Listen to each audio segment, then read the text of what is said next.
This is Mini 2.0. Narcissists idealize, then they devalue, then they discard, then they replace. Today I'm going to connect the dots for you. I'm going to explain to you how the narcissist uses the mechanism of vicarious traumatization to induce in you prolonged grief within a shared fantasy where the principle of dual mothering is in operation.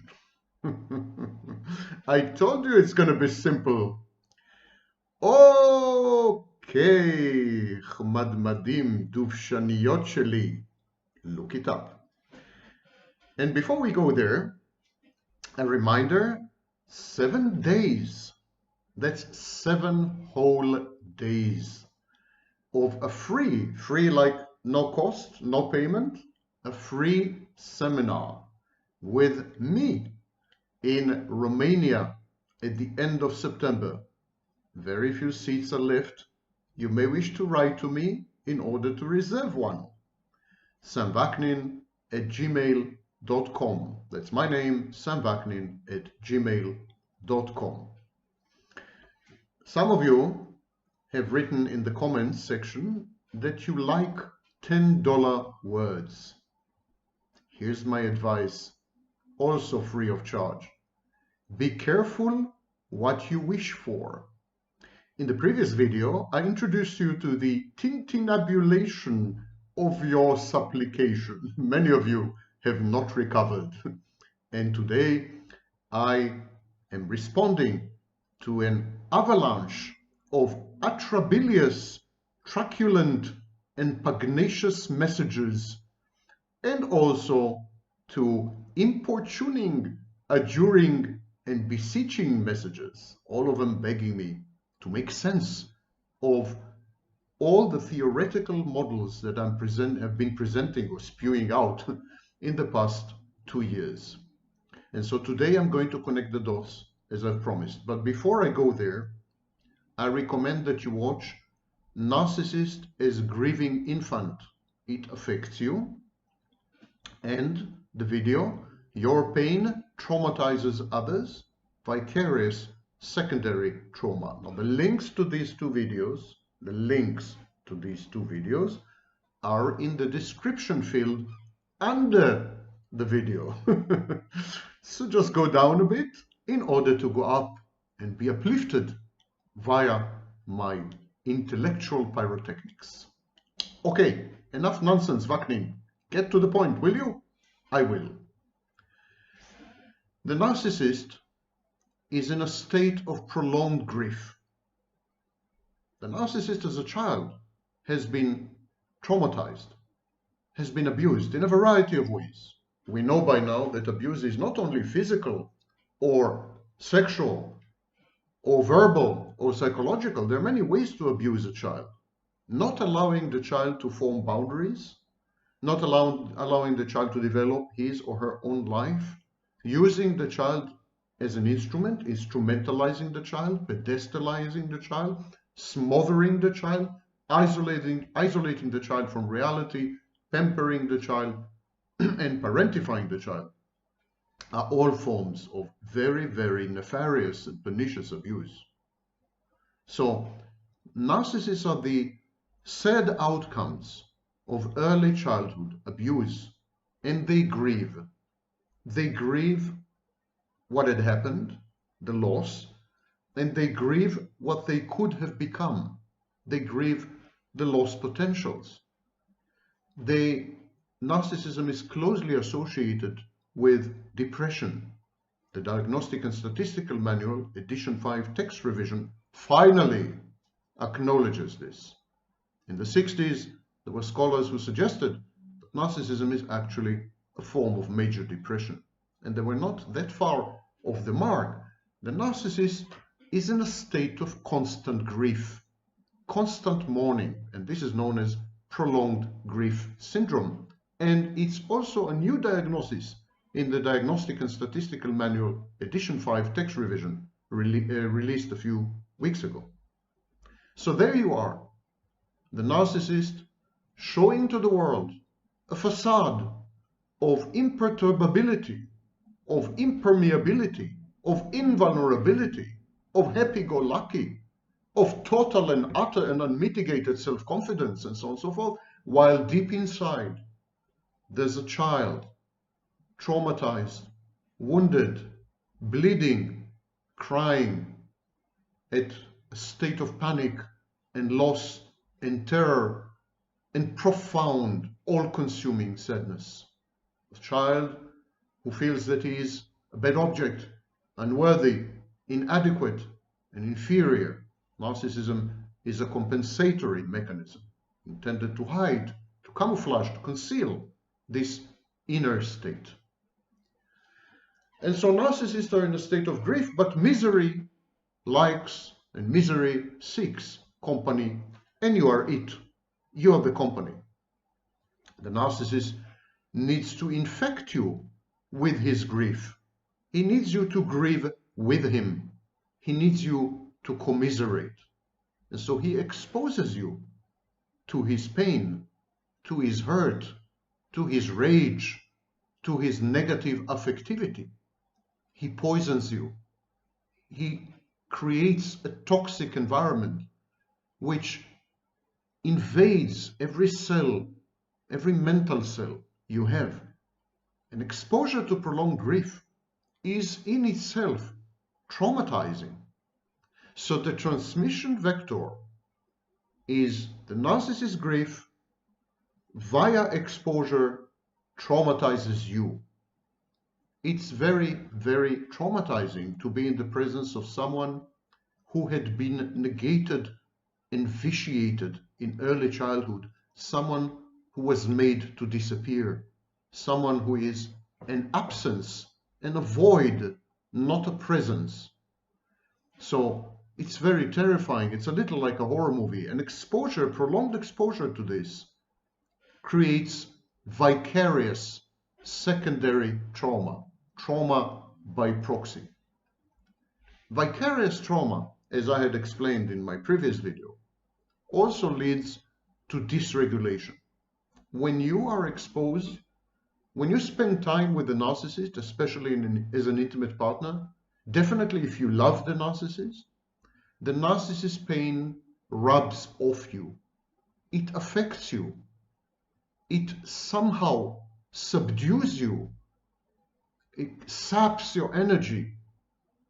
It's as if you are losing your life force, your élan vital, as if you are dwindling and withering and dying with the narcissist, because the narcissist is a death emanation. And the narcissist creates a death cult. The narcissist had been objectified by his parents, so he treats himself and everyone around him as objects, and objects are inanimate, they're dead.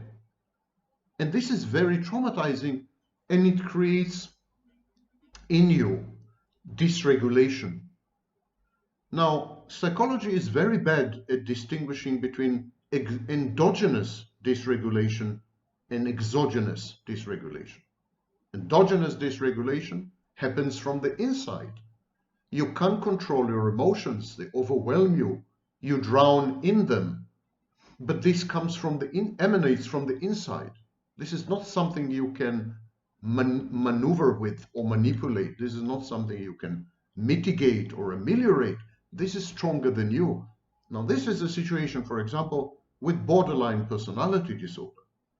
But there is also exogenous dysregulation. When you're exposed to trauma, mistreatment, abuse, grief, fear, when you're exposed to stress, when you witness an event which challenges your belief in the order of the world and the justice of the cosmos, this all induces in you PTSD, post-traumatic stress disorder, or complex PTSD, complex trauma. And CPTSD and PTSD lead to emotional dysregulations. Your emotions are stronger than you.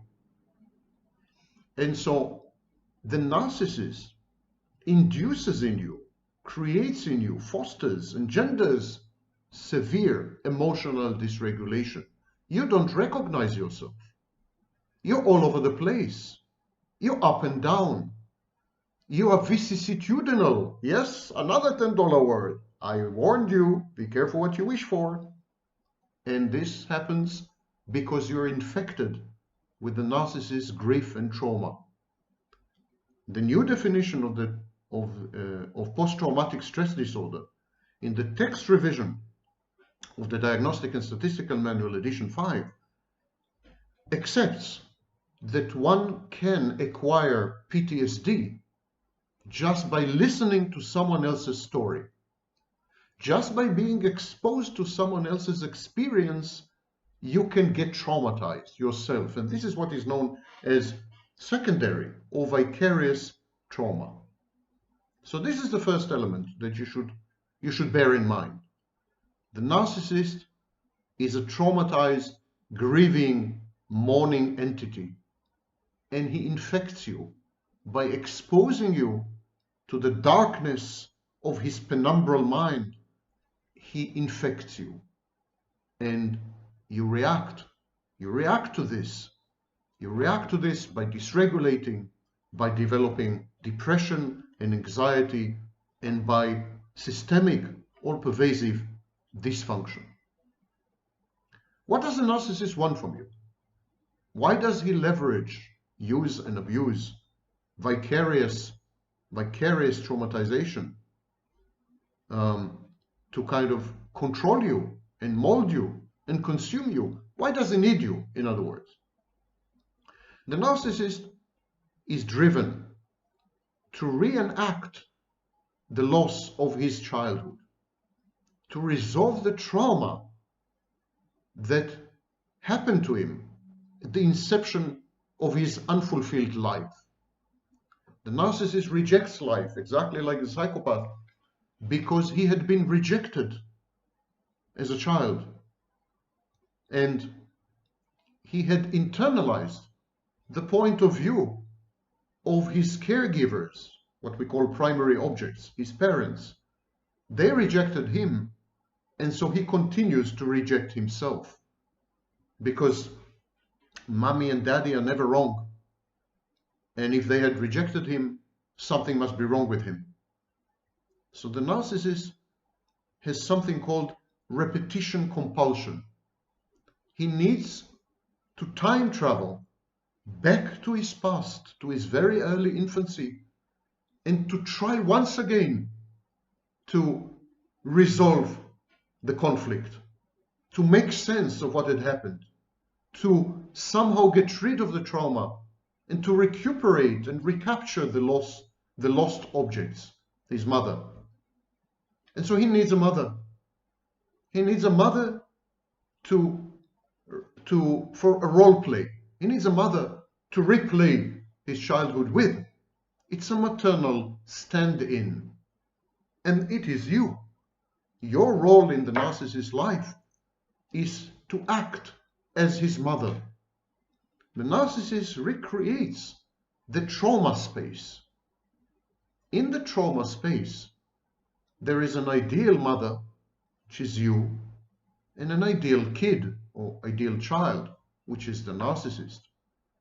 And of course, this trauma space is imaginary. It's not real. And it incorporates very discernible elements of the narcissist child, and more generally, of a mother-child interaction. And this is what we call the shared fantasy. And so we are beginning to connect the dots. The narcissist grieves for his lost childhood, for his abandoned potential, for what he could have been and will never be. The narcissist is in a state of mourning. He communicates this profound, all-devouring depression to you, and you get infected. You too develop grief, prolonged grief syndrome. You too become depressed and anxious and emotionally dysregulated. Together with the narcissist, you create a space which I call the trauma space. And within this trauma space, which is essentially the shared fantasy, the narcissist continues to communicate to you the childlike aspects of his trauma. In other words, he continues to vicariously traumatize you. Second-hand trauma. He acts as the ideal kid, and he expects you to act as the ideal, good enough mother, initially at least. So here is a shared fantasy. He is idealizing you. You're idealizing him. Together it's known as co-idealization. And the field is ready, the scene is ready, the stage is ready for a reenactment of what had happened between the narcissist and his mother in his early childhood. You have been recruited into this theater play, this repetition compulsion, this loop in time. You are now an actress on the stage of the narcissist's life. And so now the narcissist needs you to become a replica, a clone of his original mother. I want to explain this. This is very disorienting and very confusing. This is the source of the whiplash that you all experience when you're with a narcissist. Because there are shifts in roles, there are transitions between roles, which are very abrupt and make no sense at all, except to the narcissist. So I want to help you with this. I want you to understand what's going on. Phase one, the narcissist establishes a shared fantasy.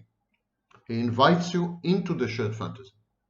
Within the shared fantasy, he exposes you to his grief, mourning, sadness, and depression. By exposing you to all these, he infects you. You become equally mournful, equally grieving, equally and profoundly sad.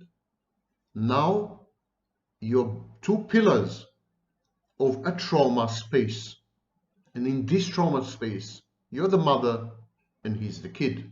But the narcissist is terrified that as a mother, you have all the power and that you're going to do to him what his original mother had done to him.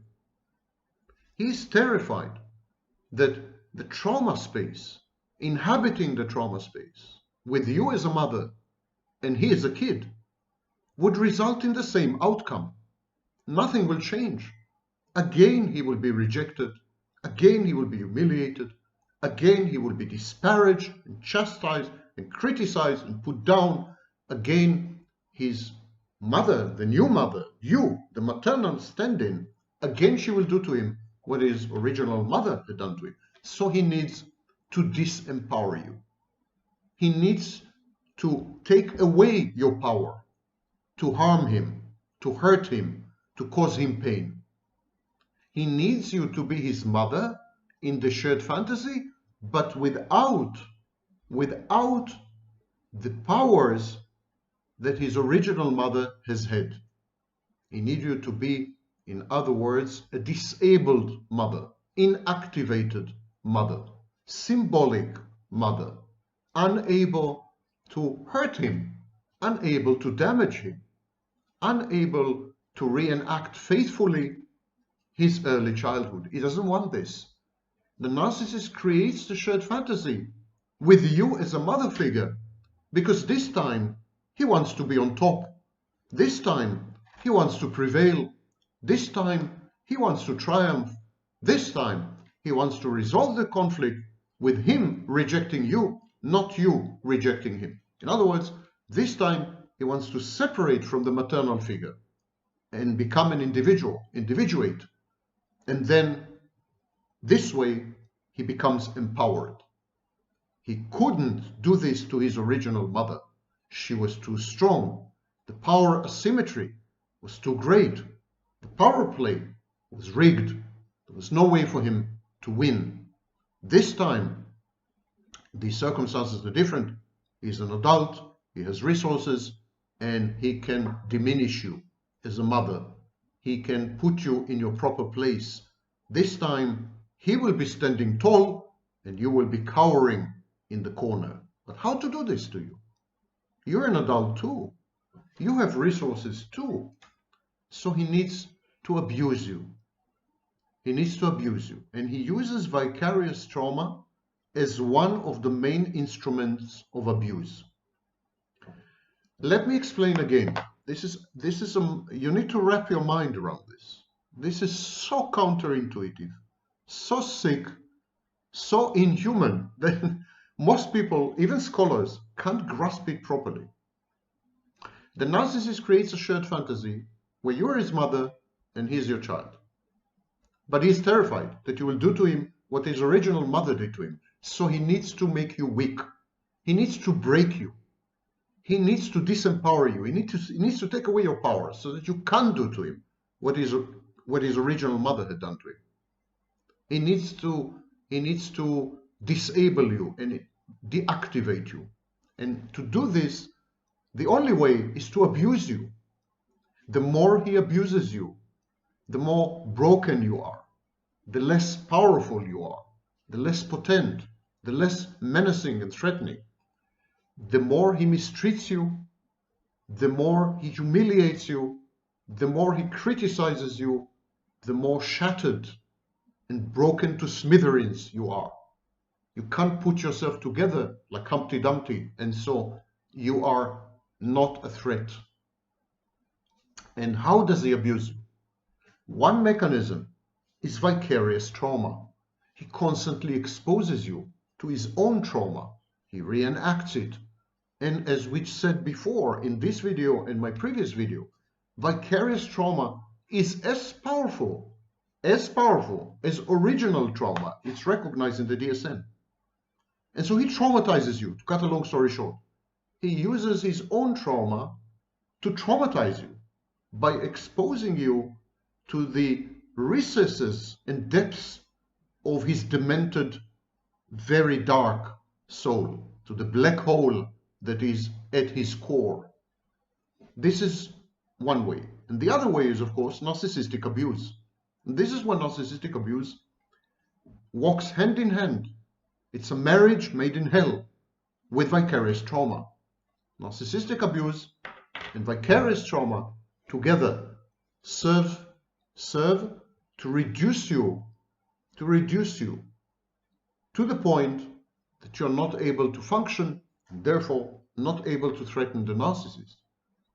One unintended consequence of this is that you regress. You regress to your own early childhood. This is called infantile regression. When we are exposed to pain, hurt, uncertainty, fear, horror, terror, and so on, we regress. We become a lot more childish. We become infantile. This exactly is what happens to you. When you're introduced into the shared fantasy via the love bombing phase, where you are idealized, and afterwards, you are put down, you are suppressed, oppressed, and subjugated and subdued with vicarious trauma and with narcissistic abuse, you regress. You go back to your own early childhood, and there is a role reversal. The narcissist becomes the mother for a while, and you become the traumatized child. I repeat, the narcissist is terrified that if you were to become his mother, you would treat him the same way his original mother had treated him. So he needs you to be a weak mother, a broken mother, an impotent mother, a mother incapable of inflicting on him pain and hurt. So he vicariously traumatizes you and he narcissistically abuses you. But this has the unintended consequence of you becoming a traumatized child. You regress to your own childhood, leaving the narcissist to be your mother. And this is exactly the concept of the dual mothership. The dual mothership is a two-phase affair. Initially, you are the narcissist's mother, but then he becomes your mother because you had regressed to early childhood. Okay, I hope you followed me up to here. The minute the narcissist feels that he's stronger than you, that he has power over you, that he's the one who can manipulate you, that he's in control, that he's in charge, that the risk of being hurt by you is minimal because you are dysfunctional and incapable of hurting them. The minute the narcissist feels godlike, the minute the narcissist feels that he is the mother figure and he has the power to abuse, you have become a child, you have regressed to your own infancy. That minute, the power asymmetry between him and his original mother has been righted. Let me make it clear. By reducing you, by humiliating you, by subjugating you, by destroying you, by negating you, by vitiating you, by humiliating you, by insulting you, by cursing you, by isolating you, but with all these techniques of vicarious trauma and narcissistic abuse, the narcissist now feels that he is stronger than you. You represent to him his mother. So now he is stronger than his mother. The original power asymmetry, the lack of justice, the injustice between him and his original mother is righted, is rectified, is fixed by humiliating and destroying his new mother, you, the mother substitute. The hurt asymmetry, the asymmetry of pain, is also restored because his original mother had caused him pain and now he is causing pain and agony to his mother substitute. In his demented, delirious mind, the narcissist is incapable to make distinctions between past and present, external and internal objects. Kernberg was right, narcissism is a form of psychosis. So in his sick mind, doing to you what he should have done to his original mother, to his birth mother, doing it to you is as good as doing it to his birth mother. So whatever he does to you, he is doing to his real mother. He controls you, he is controlling his real mother. He humiliates you, he is just humiliated his real mother. You are his real mother. And now he's settling the accounts with you. He's restoring justice and order and structure into his life, imbuing it with meaning and sense, because now everything falls into the right place. Everything is okay now. The power asymmetry, the hurt asymmetry are rectified. Now the narcissist can relax. Mission accomplished. Mother has been put in her place.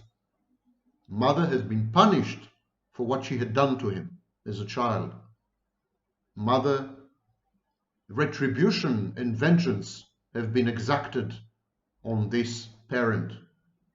And the narcissist feels empowered, at peace, and without any form of anxiety. So now he can safely become a kid again. Now he can become a child again, because now he has converted you from a dead mother, dead as in Andre Green's construct, not really dead, but he had converted you from a mother who had been selfish and absent and bad.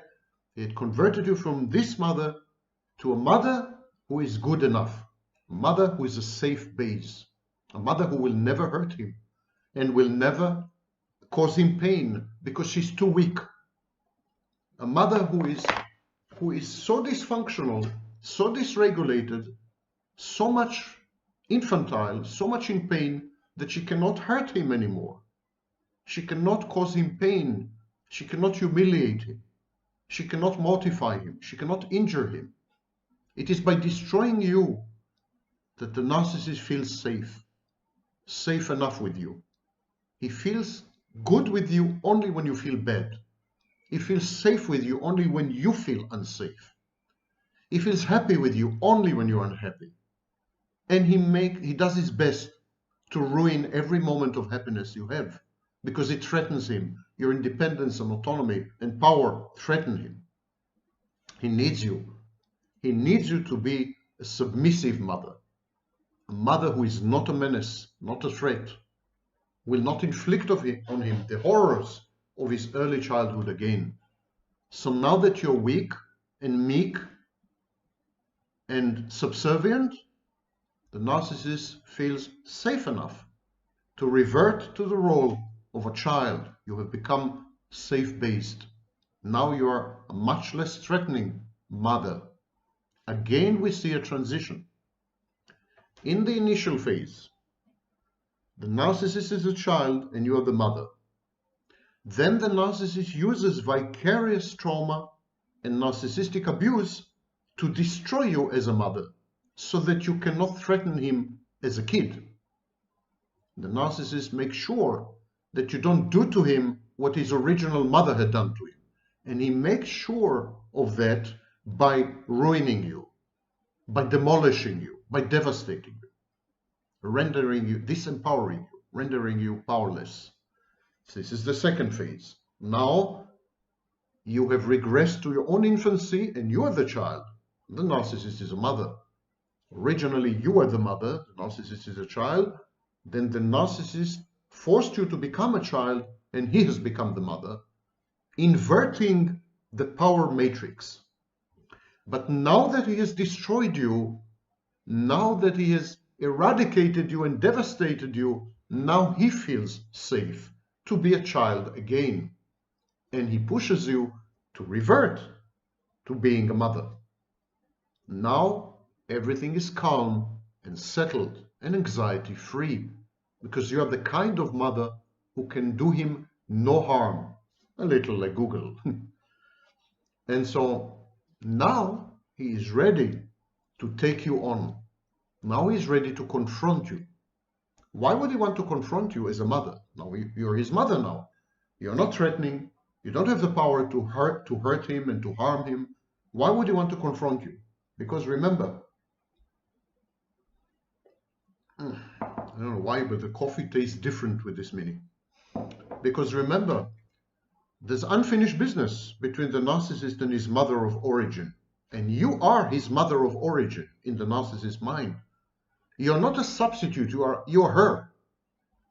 So there's unfinished business with you. And that's the unfinished business of separation, individuation. The narcissist was unable to separate from his original mother, from his birth mother, because she was very punitive. She didn't let him separate.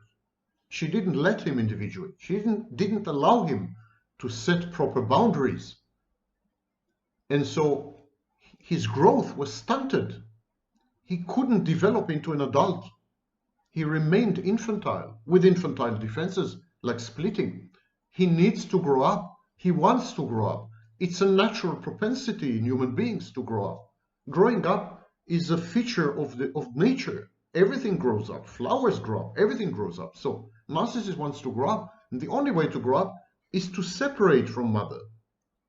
But his original mother is either gone or she's too threatening. You, the weakened, enfeebled mother, you constitute no threat. He can separate from you safely because you can't punish him. You don't have the force to punish him. You are disempowered. You're weak. So he feels okay. He feels that it's safe to separate from you, and he discards you. He discards you. That's why narcissists discard their intimate partners, because discarding is a symbolic act of separating from mother, symbolic act of separation. And there's no fear of retribution, because you, his mother, you are enfeebled, you are shattered, you're broken, you're damaged, you're nursing to your wounds, you're licking your wounds, you're in the corner, you are too busy and too preoccupied with your own disintegration to punish him for his attempts to separate. So then he discards you, and that is the symbolic separation he had always wanted, has always wanted. Symbolic separation from mother. He couldn't do it with his mother of origin. He's doing it with you.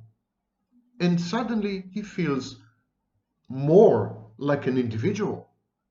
He feels the pangs of growing up. He feels that he's becoming an adult.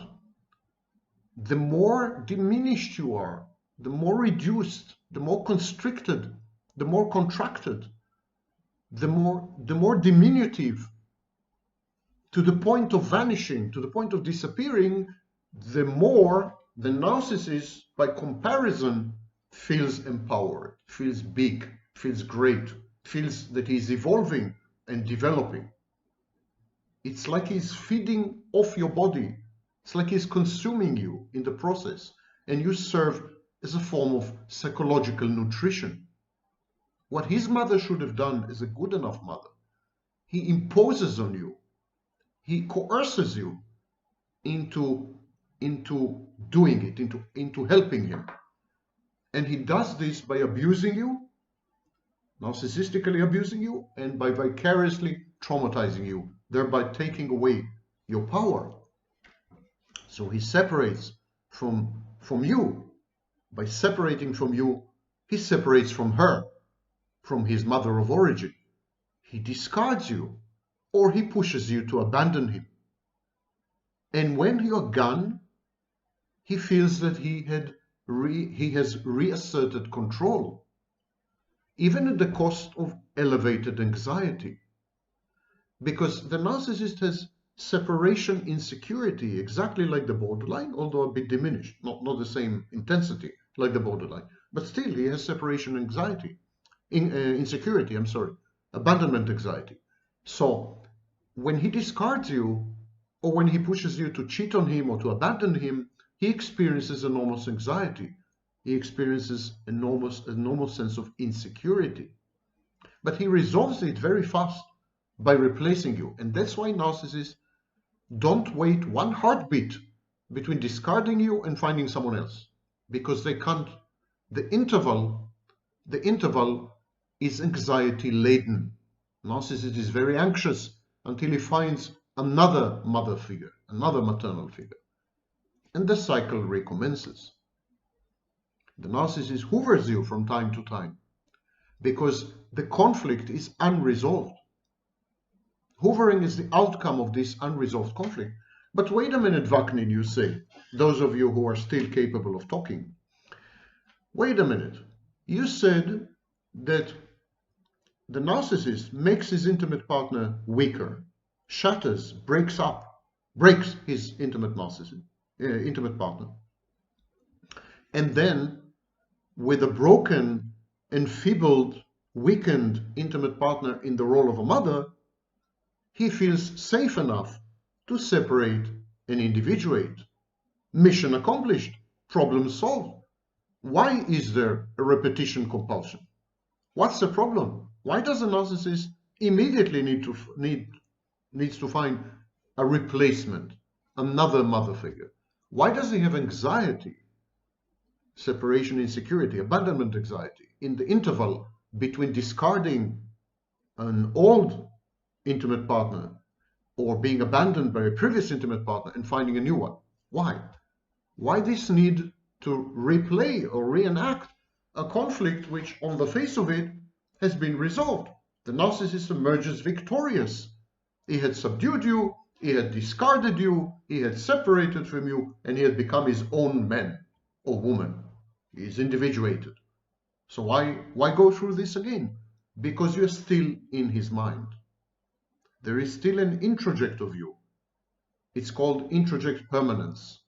There is an introject of you, a representation, an avatar, a snapshot of you in his mind. And this internal object is energy consuming, is demanding, is expressive. The narcissist cannot get rid of this internal object. And at some point, he needs to match the internal object with reality, so he comes back to you. He is trying to restore object permanence. Now, I'm not going into details because there is a video about why I've made about why the narcissist hoovers you. And there you can find a much more detailed explanation. So I try to bring all the strands together. I showed you how the narcissist uses two mechanisms, vicarious trauma and narcissistic abuse, in order to neutralize your threat as a mother figure. I showed you how the narcissist creates a shared fantasy, which is actually a trauma space, where he can reenact the trauma. And by reenacting the trauma, actually weaken you, enfeeble you through vicarious trauma. I showed you how the narcissist switches from being a kid to being a mother and back to being a kid, and why. I showed you how you switch from being a mother to being a kid to being a mother, and why. And this is the concept of dual mothering. So I try to put all the pieces together for you. Shared fantasy, dual mothering, vicarious trauma, and narcissistic abuse. It's all about mother. It's all about unresolved conflicts from early childhood. Of course, the narcissist defends against the trauma and hurt and abuse of early childhood by developing the dual formation or the dual construct of false self and true self. That is true, metaphorically speaking, of course. That is true. Of course, the narcissist goes on to develop a series of masks, which he puts on and puts off. Of course, there are other dimensions to narcissism. But the core problem is the shame of the rejection by the mother. The narcissist feels utterly negated. It's the shame which is at the core of narcissism, something that has been recognized finally by the Diagnostic and Statistical Manual Committee in the latest text revision. Shame drives narcissism. When you're a child and the only person in the world who should love you with all her heart and all her soul rejects you, abuses you, treats you as a non-entity or an object, communicates to you constantly how unworthy you are, how bad you are, how unlovable you are, that sears into your soul, that creates enormous reservoirs of shame, fear, hurt, and this seething abyss, you need to get rid of it. It's toxic, it poisons you from the inside as the narcissist. And the narcissist's only way to get rid of these is to offload them on someone else and to make this someone else his mother, so that there is retribution and vengeance and righting of the scales of justice on the one hand. On the other hand, restoration of the power matrix. By weakening the mother, the narcissist becomes stronger. And so your weakness is his strength. The more you disappear, the more he reappears. The less assertive you are, the more he reasserts himself. Your minus is his plus within a shared fantastic trauma space where you intermittently play opposing roles of mother and child depending on the psychological needs of the narcissist. The narcissist does all this to you with vicarious trauma and narcissistic abuse. Best of luck. What can I say? No contact, no other solution if you want to survive intact, mentally at least.